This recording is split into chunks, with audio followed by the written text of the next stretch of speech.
बिस्मिल्लाहिर्रहमानिर्रहीम अस्सलाम वालेकुम। आई एम ख्वाजा मोहसिन इनाम।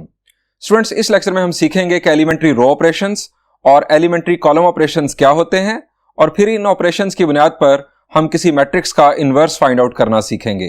आइए शुरू करते हैं। Students, there are 3 elementary row operations और 3 एलिमेंट्री कॉलम ऑपरेशंस। ये एलिमेंट्री रो ऑपरेशंस और एलिमेंट्री कॉलम ऑपरेशंस क्या हैं, आइए आपको बताता हूं। नंबर 1, फर्स्ट रो ऑपरेशन या column operation.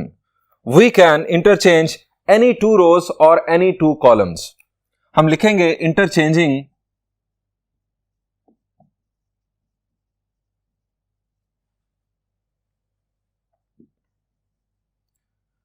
2 rows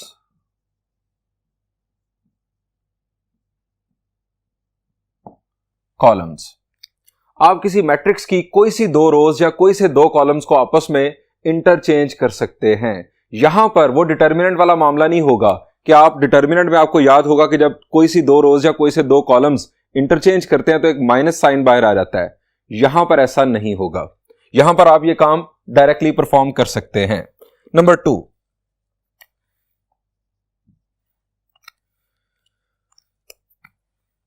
multiplying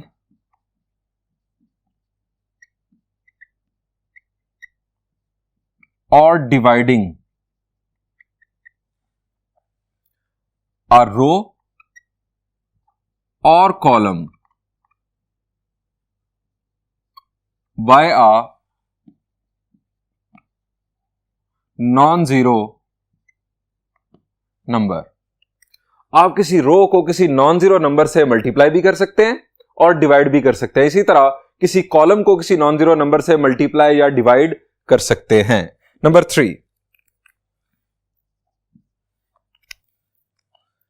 adding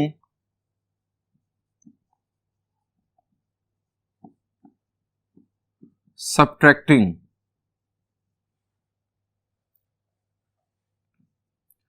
a non-zero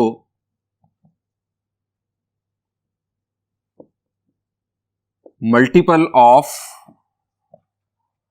one row or column into other row और कॉलम। यानी आप किसी एक रो का नॉन जीरो मल्टीपल किसी दूसरी रो में ऐड या सब्ट्रैक्ट कर सकते हैं। इसी तरह किसी एक कॉलम का नॉन जीरो मल्टीपल किसी दूसरे कॉलम में ऐड या सब्ट्रैक्ट कर सकते हैं।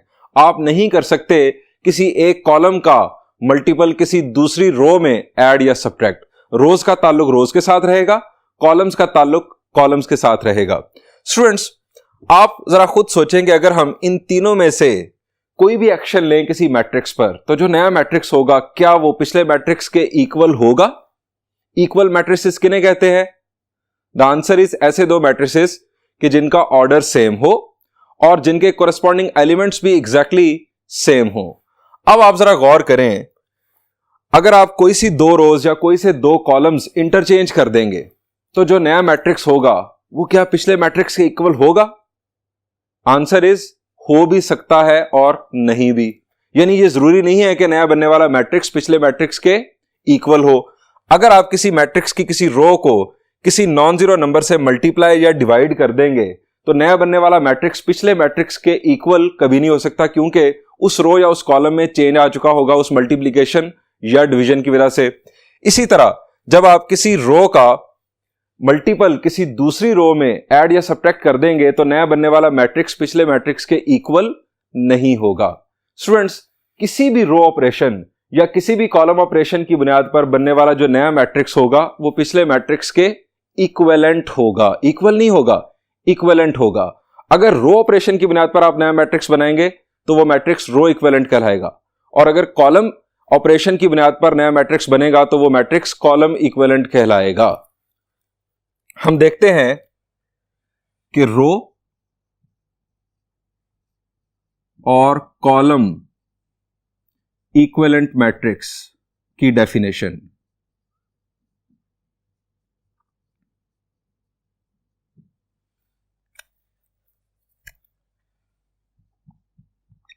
a matrix obtained by any of the row or column operations on a matrix is its row column equivalent matrix. आसान अल्फाज में आपको अगर एक मैट्रिक्स गिवन हो, आप उस मैट्रिक्स पर इनमें से कोई भी एक रो ऑपरेशन अप्लाई करें तो नया बनने वाला मैट्रिक्स पिछले मैट्रिक्स का रो इक्विवेलेंट कहलाएगा। इसी तरह अगर आप उस मैट्रिक्स पर कोई भी एक कॉलम ऑपरेशन अप्लाई करें तो नया बनने वाला मैट्रिक्स पिछले मैट्रिक्स का कॉलम इक्विवेलेंट कहलाएगा। स्टूडेंट्स, आपको दो एग्जांपल्स के जरिए कॉलम ऑपरेशन और रो ऑपरेशन बताता हूं।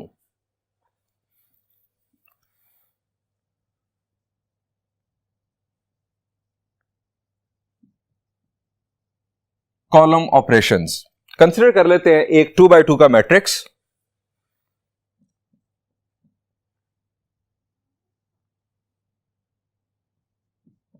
थ्री बाय फोर, 5x4, यहां पर कर लें आप 1 और 5।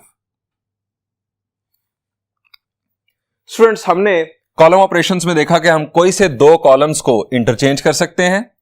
हम किसी कॉलम को मल्टीप्लाई या डिवाइड कर सकते हैं किसी नॉन जीरो नंबर से, और हम किसी एक कॉलम का मल्टीपल, नॉन जीरो मल्टीपल किसी दूसरे कॉलम में ऐड या सब्ट्रैक्ट कर सकते हैं। मैं आपको सीक्वेंस के साथ ये तीनों ऑपरेशंस बताऊंगा और बताऊंगा कि इन ऑपरेशंस को किस तरह से डिनोट किया जाता है, मैथमेटिकली किस तरह से रिप्रेजेंट किया जाता है। स्टूडेंट्स, फर्ज करें कि मैंने कॉलम 2 को कॉलम 1 की जगह पर लाना है, तो मैं यहां पर लिखूंगा बाय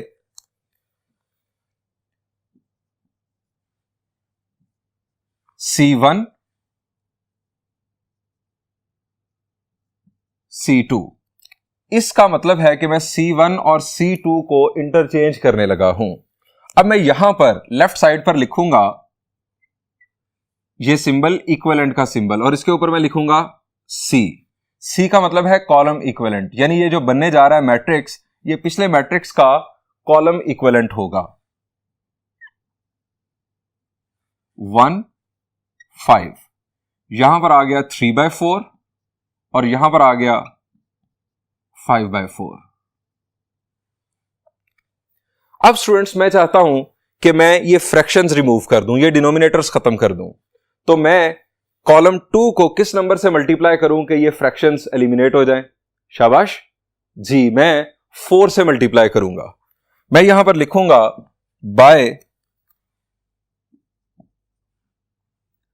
4C2, यानी मैं 4 को मल्टीप्लाई करने जा रहा हूं C2 से। अगेन मैं यहां पर लिखूंगा कॉलम इक्विवेलेंट, और कॉलम 2 को मैं 4 से मल्टीप्लाई करने जा रहा हूं। फर्स्ट कॉलम को मैं एज इट इज लिख दूंगा, यहां पर आ गया 3 और यहां पर आ गया 5। अब स्टूडेंट्स, मैं चाहता हूं कि मैं यहां पर 0 ले आऊं, यहां पर 0 ले आऊं।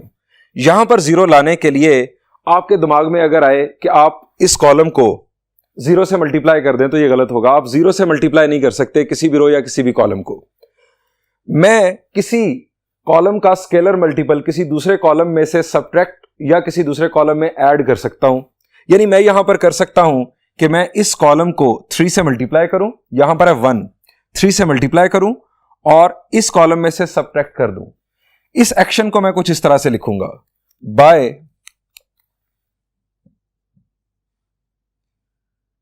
C2 माइनस, जिस कॉलम में आपने चेंज लाना है वो आप पहले लिखेंगे, बाय C2 माइनस 3C1। यहां पर आप लिखेंगे कॉलम इक्विवेलेंट। C2 में चेंज आएगा, आप C1 को कुछ नहीं कहेंगे, C1 एज इट इज लिख दें 1 5। अब आप 3 से मल्टीप्लाई करेंगे फर्स्ट कॉलम को 3 से मल्टीप्लाई करेंगे और C2 में से सब्ट्रैक्ट करेंगे। 3 1s are 3, 3 minus 3 will be 0। 3 5s are 15. 5 minus 15 will be minus 10. Students, हमने तीनों कॉलम ऑपरेशंस की प्रैक्टिस कर ली और हमने देख लिया कि तीनों कॉलम ऑपरेशंस को मैथमेटिकली किस तरह रिप्रेजेंट किया जाता है। यहां पर जो खास बात है याद रखने की वो ये है कि डिटर्मिनेंट्स के अंदर जब आप कोई सी दो रोज या कोई से दो कॉलम्स इंटरचेंज करते थे तो एक माइनस साइन बाहर आता था, यहां पर नहीं आएगा। दूसरी बात, डिटर्मिनेंट्स में जब आप किसी रो या किसी कॉलम को किसी नंबर से मल्टीप्लाई करते थे तो आप डिटर्मिनेंट से बाहर डिवाइड भी करते थे। यहां पर ऐसा करने की जरूरत नहीं है। यहां पर नया बनने वाला जो मैट्रिक्स होगा वो पिछले मैट्रिक्स के कॉलम इक्विवेलेंट कहलाएगा क्योंकि आपने कॉलम ऑपरेशंस परफॉर्म किए हैं। स्टूडेंट्स, बिल्कुल इसी अंदाज में आप देखते हैं रो ऑपरेशंस।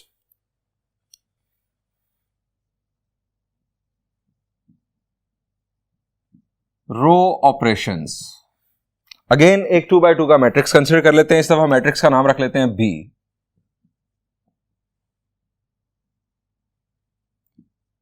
3 by 7, 5 by 7, 1, यहां पर 7 कर ले चलें। कोई भी मैट्रिक्स हमने कंसीडर कर लिया। स्टूडेंट्स, रो ऑपरेशन या कॉलम ऑपरेशंस करते हुए सबसे पहला जो ट्रिक होता है हमारा वो ये होता है कि हम इस पोजीशन पर यानी 1 1 पोजीशन पर किसी तरह 1 लाने की कोशिश करें। अब हमारे पास है 3 ऑपरेशंस। हम इंटरचेंज कर सकते हैं यहां पर 2 रोज को। हम एक रो का स्केलर मल्टीपल किसी दूसरी रो में ऐड या सब्ट्रैक्ट कर सकते हैं, या हम किसी नॉन जीरो नंबर से किसी पूरी रो को मल्टीप्लाई या डिवाइड कर सकते हैं। स्टूडेंट्स, हमें यहां पर 1 चाहिए। 1 मौजूद है यहां पर। मैं अगर रो 2 को रो 1 की जगह पर ले आऊं तो 1 यहां पर यानी 1 1 पोजीशन पर आ जाएगा। सो हम यहां पर लिखेंगे बाय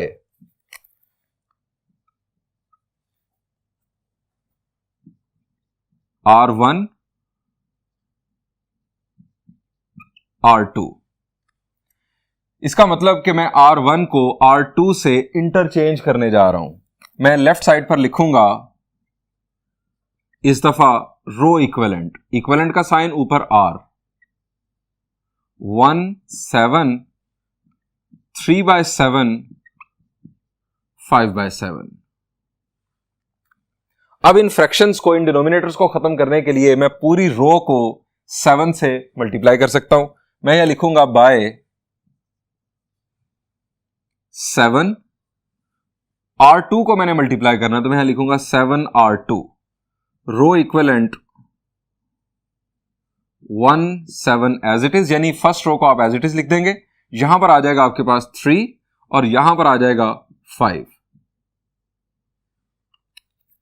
अब स्टूडेंट्स, इस 1 की मदद से हम इस 1 के नीचे 0 बना सकते हैं। यहां पर हम 0 बनाना चाहते हैं। फर्ज करें अगर मैंने यहां पर 0 बनाना है तो मैं इस रो का स्केलर मल्टीपल इस रो में से सब्ट्रैक्ट करूंगा। अब जरा बताएं कि मैं किस नंबर को इसके साथ मल्टीप्लाई करूं और इसमें से सब्ट्रैक्ट करूं। शाबाश जी, मुझे 1 को 3 से मल्टीप्लाई करके 3 में से सब्ट्रैक्ट करना चाहिए। तो 1 नहीं, हमें पूरी रो के साथ यह काम करना होगा। हम यहां लिखेंगे बाय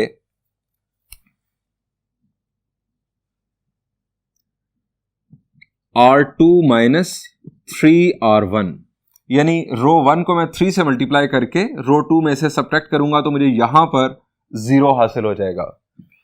यहां पर लिखेंगे रो इक्विवेलेंट। फर्स्ट रो को आप एज इट इज लिख देंगे 1 7। यहां पर 3 1s are 3, 3 minus 3 यहां पर आ जाएगा 0। 3 7s are 21, 5 minus 21 will be minus 16। Students, अब यहां पर हमारे पास है -16। फर्ज करें मुझे यहां पर 1 चाहिए तो मुझे क्या करना होगा? शाबाश, यहां पर 1 चाहिए तो क्या करना होगा जी? ये एलिमेंट जिस रो में आ रहा है पूरी रो पर मुझे वो एक्शन लेना होगा। यानी मैं इस पूरी रो को -16 से डिवाइड कर दूंगा, या आप ये भी कह सकते हैं कि 1/-16 से मल्टीप्लाई कर दूंगा R2 को। तो मैं यहां पर लिख सकता हूं बाय 1/-16 R2। अब ये लिखने से मुझे यहां पर 1 हासिल हो जाएगा, यानी रो इक्विवेलेंट मैट्रिक्स जो इसका फर्दर आएगा उसमें यहां पर हमें 1 मिल चुका होगा। स्टूडेंट्स, ये हमने जस्ट रो ऑपरेशंस और कॉलम ऑपरेशंस की प्रैक्टिस की कि हम किस तरह से इन्हें परफॉर्म करते हैं और किस तरह से इन्हें मैथमेटिकली रिप्रेजेंट करते हैं। इन ऑपरेशंस का बुनियादी तौर पर यूज क्या है, पहला यूज हम इस लेक्चर में सीखने जा रहे हैं और वो है कि हम किसी नॉन सिंगुलर मैट्रिक्स का इनवर्स फाइंड आउट कर सकते हैं यूजिंग रो ऑपरेशंस और कॉलम ऑपरेशंस। आइए आपके साथ शेयर करता हूं।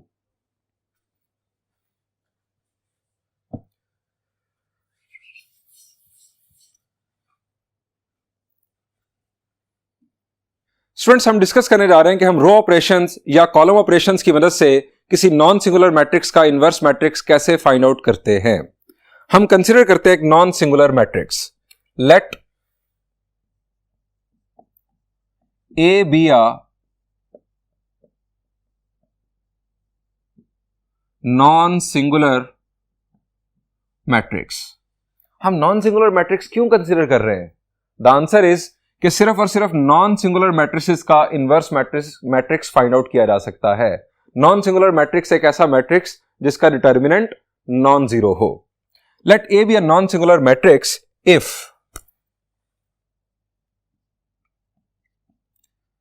Application of elementary row operations on A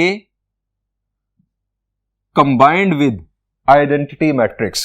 students, ये एक मैट्रिक्स बनेगा जिसमें पहले लिखा जाएगा मैट्रिक्स A और उसके साथ इस तरह डॉट्स लगाकर साथ लिखा जाएगा उसी ऑर्डर का, जिस ऑर्डर का ये मैट्रिक्स A होगा।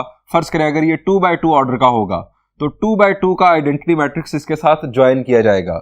ये बुनियादी तौर पर एक कंबाइंड मैट्रिक्स बनेगा। If application of elementary row operations on A combined with I on succession, यानी डिफरेंट ऑपरेशंस, डिफरेंट रो ऑपरेशंस, मल्टीपल रो ऑपरेशंस आप इसके ऊपर इन सक्सेशन परफॉर्म कर दें, reduces A to I। आप इस तरह से रो ऑपरेशंस इस मैट्रिक्स के ऊपर परफॉर्म करें कि जो मैट्रिक्स ए है वो आई बन जाए। Then resulting matrix is written as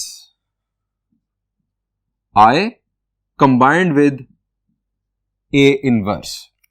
students, अगर आप इस मैट्रिक्स के ऊपर रो ऑपरेशन इस तरह से परफॉर्म करें कि ये जो मैट्रिक्स है ये आइडेंटिटी मैट्रिक्स बन जाए, तो उस सूरत में जो आइडेंटिटी मैट्रिक्स है ये ए इनवर्स बन चुका होगा। इसका मतलब ये है कि ये जो मैट्रिक्स है, इस मैट्रिक्स से ये मैट्रिक्स हासिल हुआ है रो ऑपरेशंस की बुनियाद पर। सो हम इस मैट्रिक्स को रो इक्विवेलेंट लिख सकते हैं इस मैट्रिक्स के। 10 A combined with I, this matrix is row equivalent to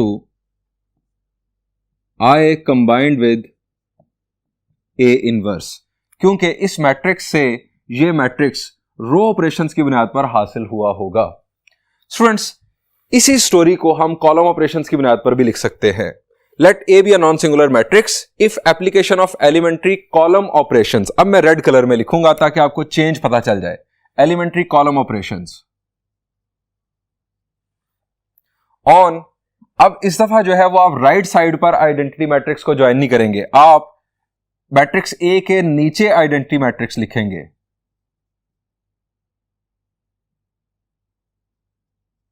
on succession reduces A to I, then resulting matrix is written as identity matrix A जो है वो आइडेंटिटी बन चुका होगा और इसके नीचे आ जाएगा A इनवर्स और यहां पर लिखा जाएगा A,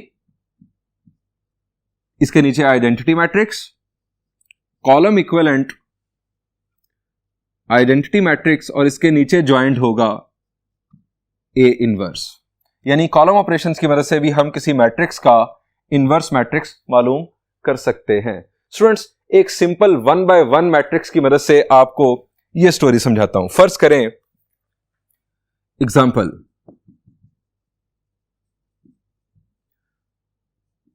हम फर्ज कर लेते हैं एक 1 by 1 का मैट्रिक्स, उसका एलिमेंट है 5।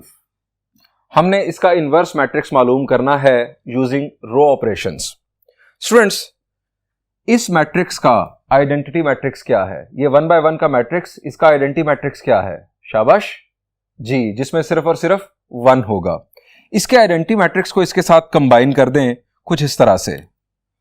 मैं यहां पर बुनियादी तौर पर आपको यह प्रोसीजर बता रहा हूं। आप इसका आइडेंटिटी मैट्रिक्स इसके साथ ज्वाइन कर दें 5, और इसका आइडेंटिटी मैट्रिक्स है ये हमने इसके साथ ज्वाइन कर दिया। अब स्टूडेंट्स, ये है बुनियादी तौर पर A और ये है I, AI। इसको हमने बनाना है आइडेंटिटी मैट्रिक्स, और जो रो ऑपरेशन हम करेंगे वो पूरे की पूरी रो पर होगा, यानी इस पर भी होगा। जब हम इसे बना लेंगे आइडेंटिटी मैट्रिक्स, तो उस वक्त ये जो मैट्रिक्स है ये बन चुका होगा इसका इन्वर्स।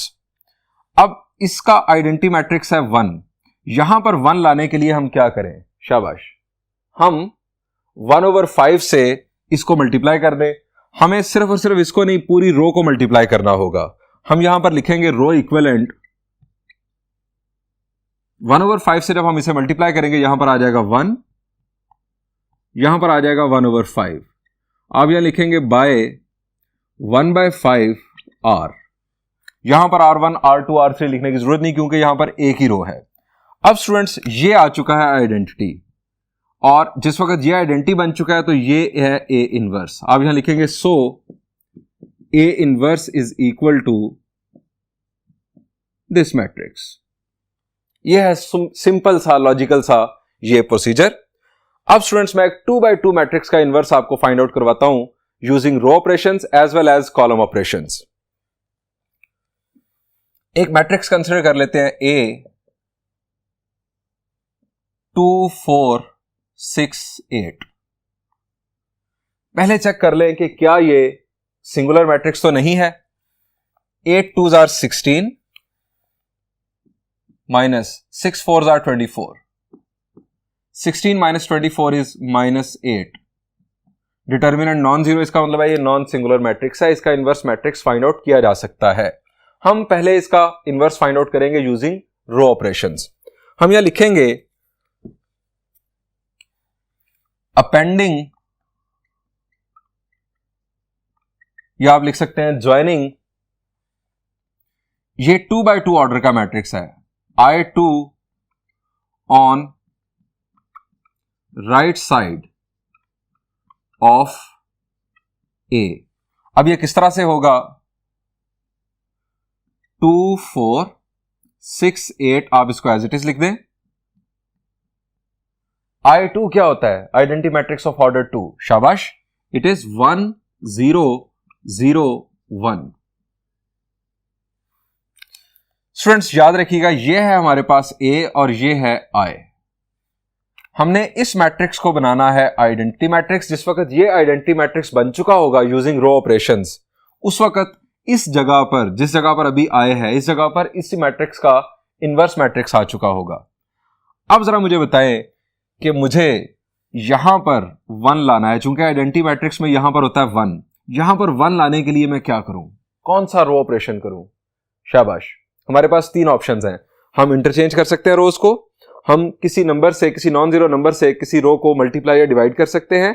हम किसी एक रो का मल्टीपल किसी दूसरी रो में ऐड या सब्ट्रैक्ट कर सकते हैं। यहां पर मैं अगर रो 1 को 2 से डिवाइड कर दूं, यानी मैं यहां पर लिखूं बाय 1/2 R1, तो क्या यहां पर 1 नहीं आ जाएगा? The answer is yes. So हम ये ऑपरेशन करेंगे और ये पूरी रो 1 पर, यानी इस पूरी रो 1 पर ये ऑपरेशन होगा। हम यहां लिखेंगे रो इक्विवेलेंट, यहां पर आ जाएगा 1। 4 को जब मल्टीप्लाई करेंगे 1/2 से, तो यहां पर आ जाएगा 2, यहां पर आ जाएगा 1/2, यहां पर आ जाएगा 0। 1/2 तमाम एलिमेंट्स के साथ रो 1 के मल्टीप्लाई हो गया। ये एज इट इज 6 8 0 1। यहां पर आप उसी तरह से सेपरेशन बना दें। अब स्टूडेंट्स, इस 1 की मदद से हम इसके नीचे यहां पर 0 बनाएंगे। ये तरतीब बड़ी जरूरी है, तरतीब इसी तरह से आपने फॉलो करनी है। सबसे पहले यहां पर 1, फिर आप बनाएंगे यहां पर 0, फिर उसके बाद आप अगला 1 बनाएंगे, अगला 1 यहां पर बनना है, फिर उसकी मदद से यहां पर बनाएंगे 0। अब यहां पर 0 बनाने के लिए हम क्या करेंगे कि इस 1 को 6 के साथ मल्टीप्लाई करके इसमें से सब्ट्रैक्ट कर देंगे।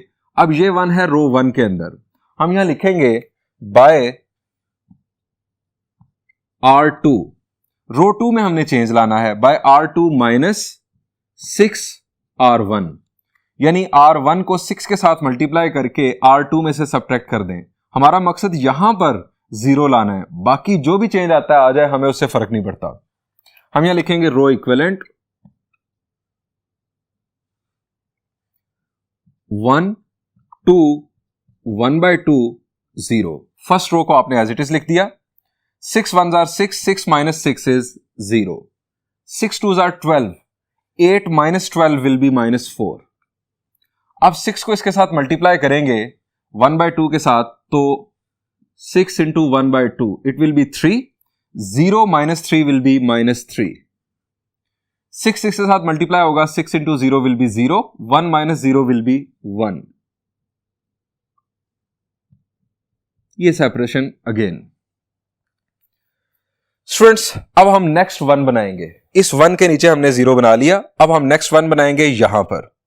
यहां पर 1 बनाने के लिए अगर हम इस पूरी रो को -4 से डिवाइड कर दें या 1/-4 से मल्टीप्लाई कर दें, तो यहां पर 1 बन जाएगा। आप जरा गौर करें, इस सीक्वेंस के साथ यहां पर कोई चेंज नहीं आने वाला। यहां पर 0 है, अभी भी 0 ही रहेगा। सो हम नेक्स्ट ऑपरेशन लिखते हैं by -1/4 R2, row equivalent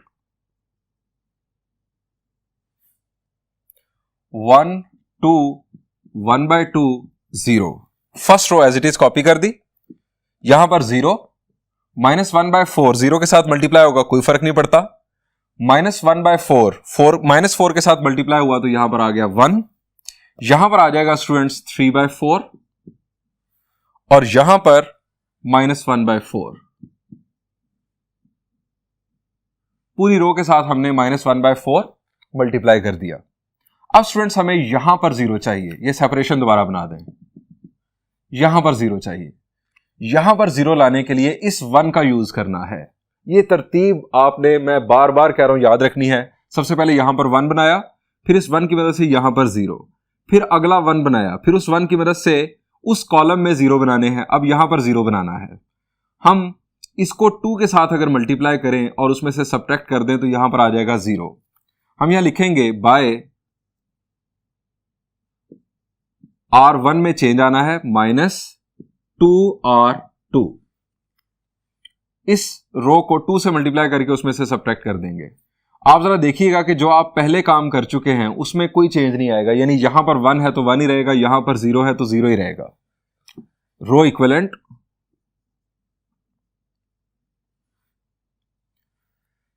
2 multiply होगा 0 के साथ, 2 into 0 will be 0, 1 minus 0 is 1, 2 1s are 2, 2 minus 2 will be 0। अब 2 मल्टीप्लाई होगा इसके साथ 3/4 के साथ, 3/4 मल्टीप्लाइड विथ 2, और हमने 1/2 में से सब्ट्रैक्ट करना है इसे सिंप्लीफाई किया, 1/2, 2 2s are 4, -3/2। अब 1/2 -3/2 it will be -2/2 and this will be -1। 2 multiply किया हमने -1/4 के साथ, 2 into -1/4, 0 में से सब्ट्रैक्ट करना है। अब ये बन रहा है हमारे पास माइनस माइनस प्लस 1/2,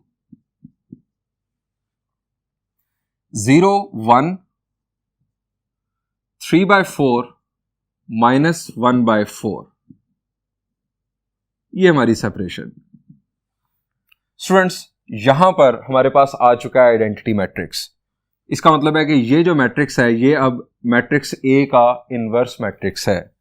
हम यहां लिखेंगे hence A inverse is equal to -1, 1/2, 3/4 -1/4। Students, हमें गिवन था ये मैट्रिक्स ए, हमने रो ऑपरेशंस की बुनियाद पर इस मैट्रिक्स का इनवर्स मैट्रिक्स फाइंड आउट कर लिया। अब इसी मैट्रिक्स का हम कॉलम ऑपरेशंस की बुनियाद पर इनवर्स फाइंड आउट करना सीखते हैं।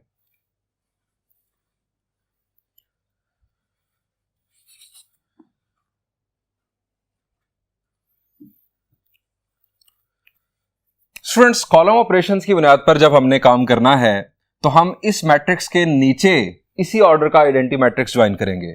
हम यहां लिखेंगे अपेंडिंग और joining I2 on the lower side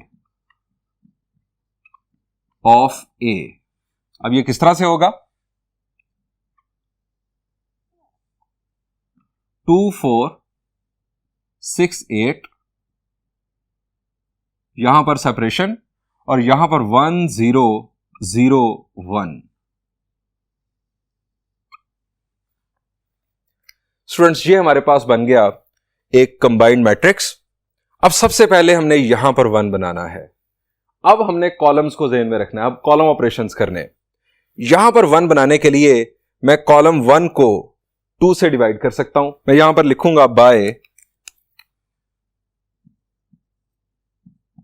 1/2, यानी 1/2 से मैं कॉलम 1 को मल्टीप्लाई कर रहा हूं। 1/2 C1।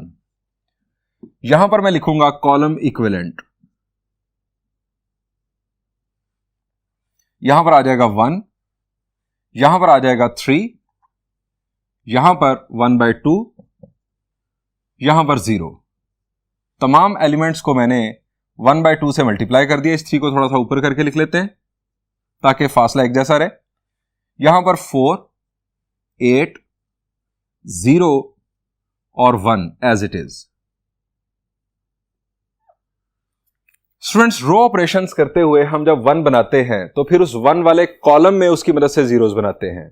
इसी तरह जब कॉलम ऑपरेशंस हम कर रहे हों तो हमने अगर ये 1 बनाया है तो इस 1 वाली रो में हम इस 1 की मदद से जीरोस बनाएंगे। यानी अब हम यहां पर 0 बनाएंगे। यहां पर 0 बनाने के बाद फिर हम नेक्स्ट 1 बनाएंगे यहां पर, और फिर उसकी रो में यहां पर 0 बनाएंगे। यह होगा हमारा सीक्वेंस। यहां पर 0 बनाने के लिए हम क्या करेंगे? अब हमने कॉलम्स की सेंस में देखना है। हम अगर इसे 4 से मल्टीप्लाई कर दें और इसमें से सब्ट्रैक्ट कर दें, यानी ऑपरेशन होगा कॉलम इक्विवेलेंट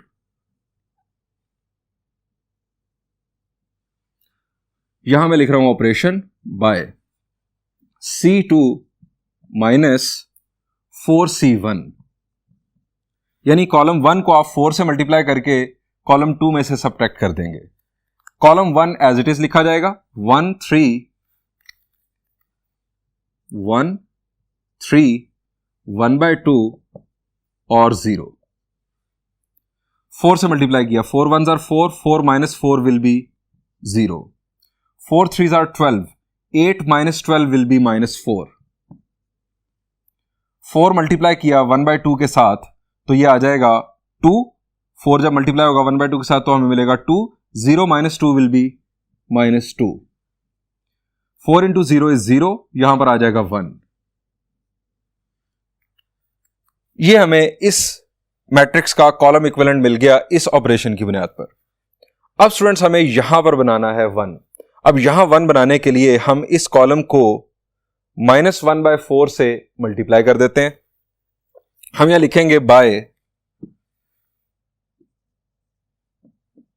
-1/4 C2।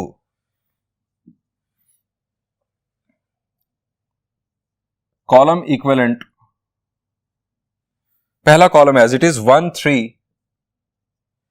1/2 और 0।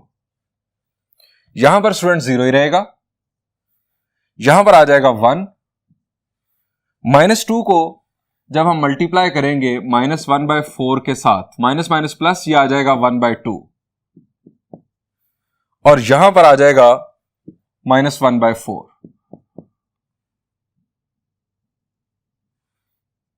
अब स्टूडेंट्स, हमें यहां पर 0 चाहिए। यहां पर 0 इस 1 की मदद से बनाना है। फिर दोबारा आपको बता दूं, सबसे पहले यहां पर 1, फिर उसके बाद इस रो में 0 बनाया हमने। कॉलम ऑपरेशंस के दौरान जब आप 1 बनाएंगे तो उस रो में बाकी जीरोस बनाएंगे उस 1 की मदद से। फिर आप बनाएंगे दूसरा 1 और फिर उस रो में आप जीरोस बनाएंगे। यहां पर जीरो बनाने के लिए आप इस 1 का इस्तेमाल करेंगे। आप लिखेंगे बाय C1 माइनस 3C2, इसको 3 से मल्टीप्लाई करके इसमें से सब्ट्रैक्ट कर देंगे। यहां पर लिखा जाएगा कॉलम इक्विवेलेंट। अब C1 में चेंज आना है, 3 के साथ इसे मल्टीप्लाई किया, 3 0 0, 1 minus 0 will be 1, 3 1s are 3, 3 minus 3 will be 0। यहां पर हम भूल रहे हैं, ये जो सेपरेशन है ये आपने नहीं भूलनी, ये साथ साथ आपने करते चले जाना है। यहां पर स्टूडेंट्स आ गया 0। अब 3 के साथ इसे मल्टीप्लाई किया, ये बन जाएगा 3/2, 1/2 माइनस 3/2, ये आ जाएगा हमारे पास -2/2, इसका मतलब है -1। 3 इसके साथ मल्टीप्लाई किया तो ये आ जाएगा 3 इंटू 1/4, इनफैक्ट -1/4। हमने सब्ट्रैक्ट करना है इसे 0 में से, 0 माइनस माइनस प्लस 3/4, यहां पर आ गया 3/4। कॉलम 2 एज इट इज, 0 1 1/2 और -1/4। स्टूडेंट्स, ये हमारी सेपरेशन, हमारे पास यहां पर मैट्रिक्स ए था, अब हमारे पास यहां पर आ चुका है आइडेंटिटी मैट्रिक्स। आइडेंटिटी मैट्रिक्स की जगह पर ये जो मैट्रिक्स है ये इस वक्त बन चुका है ए का इनवर्स। आप यहां लिखेंगे so A inverse is equal to -1 1/2 3/4 -1/4। Students, ये हमने सीख लिया कि हम रो ऑपरेशंस या कॉलम ऑपरेशंस की बुनियाद पर किसी मैट्रिक्स का इनवर्स मैट्रिक्स कैसे फाइंड आउट करते हैं। इसी प्रोसीजर से मुतालिक जो एक्सरसाइज 3.4 का प्रॉब्लम है वो हम इंशाल्लाह नेक्स्ट लेक्चर में सॉल्व करेंगे। उस वक्त तक के लिए अपना बहुत सारा ख्याल रखिएगा। Thank you and Allah Hafiz.